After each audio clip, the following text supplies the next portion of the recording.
तो आज हम शुरू कर रहे हैं चैप्टर नंबर 7। चैप्टर नंबर 7 का नाम है कोऑर्डिनेट ज्योमेट्री। कोऑर्डिनेट ज्योमेट्री पता है क्या होती है?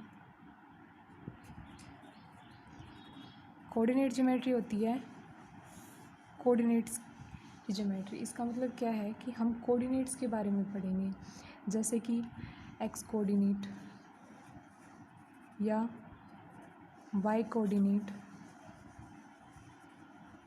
जैसे हम ग्राफ पढ़ते हैं, ग्राफ तो बचपन से बना रहे हो, है ना? ग्राफ कैसे बनाते हो? एक्स एक्सिस और वाई एक्सिस पे। तो एक्स एक्सिस इसको बोलते हो और वाई एक्सिस इसको बोलते हो। तो वहाँ क्या करते थे तुम? एक्स की कोई भी वैल्यू निकालते थे और एक्स की वैल्यू पुट करते थे और वाई की कोई वैल्यू आती थी, उसी को तुम क्या करते थे? प्लॉट करते थे और फिर वहाँ पे लिखते थे कि भाई इसके लिए 1 वैल्यू आ रही है और वाई की वैल्यू 1 आ रही है ना? ऐसे लिखते थे। तो यहाँ क्या होता था, ये तो क्या होता था, एक्स ऑर्डिनेट होता था और ये होता था वाई कोऑर्डिनेट। ठीक है। अब एक्स कोऑर्डिनेट और वाई कोऑर्डिनेट के कुछ स्पेशल नेम भी होते हैं। स्पेशल नेम क्या क्या होते हैं? जैसे एक्स कोऑर्डिनेट को हम कहते हैं एब्सीसा और वाई कोऑर्डिनेट को हम कहते हैं ऑर्डिनेट। ठीक है। ये तो कोऑर्डिनेट ज्योमेट्री की इंट्रोडक्शन है कि उसमें हम सीखेंगे क्या। ठीक है। अब कोऑर्डिनेट ज्योमेट्री में हमें सीखने को मिलेगा क्या क्या, वो देखो। जैसे हमारे पास किसी भी प्लेन में, ये एक प्लेन होता है जहाँ पे 2 एक्सिस हो, वहाँ एक प्लेन होता है। जब हम एक एक्सिस की बात करते हैं वहाँ हम सिर्फ एक लाइन की बात करते हैं। तो अभी हम फ़िलहाल किसकी बात कर रहे हैं? प्लेन की बात कर रहे हैं। तो कोऑर्डिनेट ज्योमेट्री में हमें क्या सीखने को मिलेगा कि प्लेन में अगर कोई 2 पॉइंट्स हैं तो उन 2 पॉइंट्स का डिस्टेंस हम कैसे निकालेंगे। ठीक है। कैसे निकालेंगे? जैसे इसके लिए एक फॉर्मूला बनाया गया है, उसको हम कहते हैं डिस्टेंस फार्मूला। क्या कहते हैं? Distance formula. जैसे हमारे पास ये एक ग्राफ है जिसका ये एक्स एक्सिस है और ये वाई एक्सिस है। अब देखो, सपोज़ करो ये कोई पॉइंट है पी पॉइंट मान लिया मैंने 5 और 1, जिसके कोऑर्डिनेट्स क्या हैं 5 और 1, और एक यहीं पे मैंने क्यू पॉइंट मान लिया जिसके कोऑर्डिनेट्स हैं 6 और 2। ठीक है।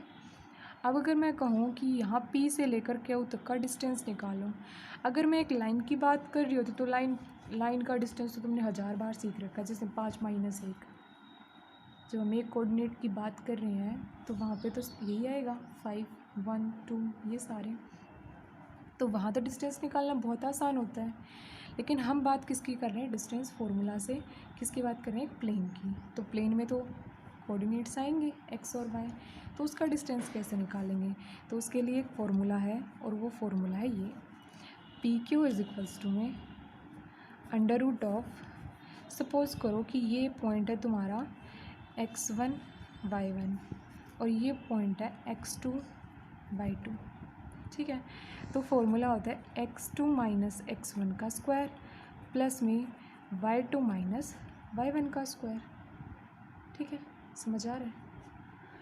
अब हम क्या करेंगे, जहाँ जिसको x2 माना है उसको x2 की जगह पुट कर देंगे, जिसको y2 माना है उसको y2 की जगह, जिसको x1 माना है x1 की जगह और जिसको y1 माना है y1 की जगह पुट करो। जैसे x2 - x1, x2 किसको माना है? 6 को रखो, 6 - x1, x1 इज़ 5 और उसका होल स्क्वायर प्लस में y2 किसको माना है? y2 2 को माना है, तो यहाँ आएगा 2 - 1 और इसका whole square. This is equals to √ऑफ 1 का स्क्वायर प्लस में 1 का स्क्वायर। 1 का स्क्वायर तो 1 ही होता है, 1 + 1 का √ मतलब 2 का √ तो इन दोनों के बीच में डिस्टेंस क्या है? √2। ठीक है, आ गया समझ में?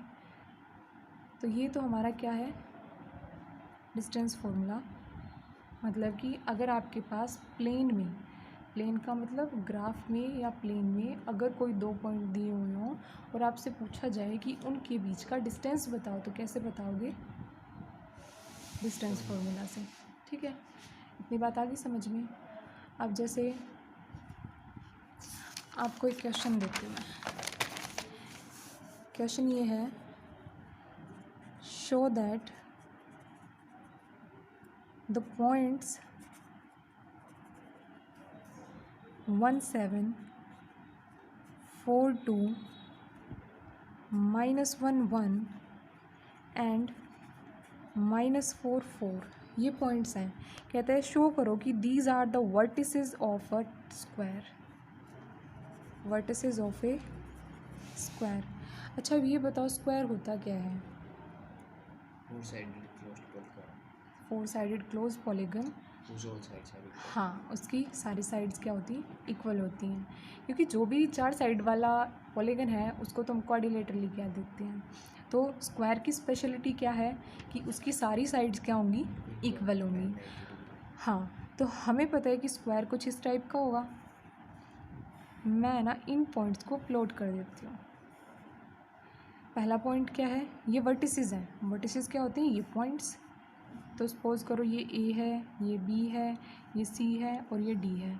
एक बात का हमेशा ध्यान रखना है कि जब भी आप कोई ऐसा क्वेश्चन कर रहे हो तो ये जो पॉइंट्स का ये जो आपके पास कोऑर्डिनेट दे रखे हैं, जिस ऑर्डर में दे रखे हैं ना उसी ऑर्डर में लिखने हैं। जैसे अगर तुम यहाँ से शुरू कर रहे हो, जैसे यहाँ लिखा 1 7, फिर यहाँ लिखा 4 2, तो ये जो -1 1 है ना, इसको यहाँ मत लिख देना, क्वेश्चन गलत हो जाएगा। उसे यहीं लिखोगे -1 1 और फिर यहाँ लिखोगे -4 4। अगर तुम ऐसे करना चाहते हो 1 7 4 2, तो यहाँ -1 1 एंड देन यहाँ -4 4। ठीक है, ये तरीका ध्यान रखना है, नहीं तो क्वेश्चन गलत हो जाएगा, तुम्हारा स्क्वायर बनेगा ही नहीं। ठीक है, समझ गए? अब देखो, हमने कहा कि इसकी सारी साइड इक्वल होती हैं। साइड्स तो ये हैं, इसका मतलब क्या होना चाहिए? ए बी इक्वल होना चाहिए बी सी के, बी सी इक्वल होना चाहिए सी डी के, और सी डी इक्वल होना चाहिए ए डी के। मतलब ये एक दूसरे के इक्वल होने चाहिए। तो हम क्या करेंगे? हमें तो डिस्टेंस फार्मूला पता है, डिस्टेंस फार्मूला से हम ए भी निकाल सकते हैं। तो सबसे पहला काम क्या करेंगे? हम ए बी निकालेंगे। ए बी क्या आएगा? √ऑफ x2 माइनस x1 का स्क्वायर प्लस में y2 माइनस y1 का स्क्वायर, यही आएगा। तो सपोज़ कर लो ये तुम्हारा x1 है, y1 है, ये तुम्हारा x2 है, y2 है। सिक्वेंसली जैसे हम रख रहे हैं इनको वैसे ही रखो। x2 4 माइनस 1 का स्क्वायर प्लस में 2 माइनस 7 का स्क्वायर √ यहाँ से आएगा 3 का स्क्वायर 9, 5 का स्क्वायर 25, 25 प्लस 9 कितना होगा? 25 प्लस 9 34, तो √34। इसका मतलब BC भी 34 आना चाहिए, √34 आना चाहिए, CD भी और AD भी।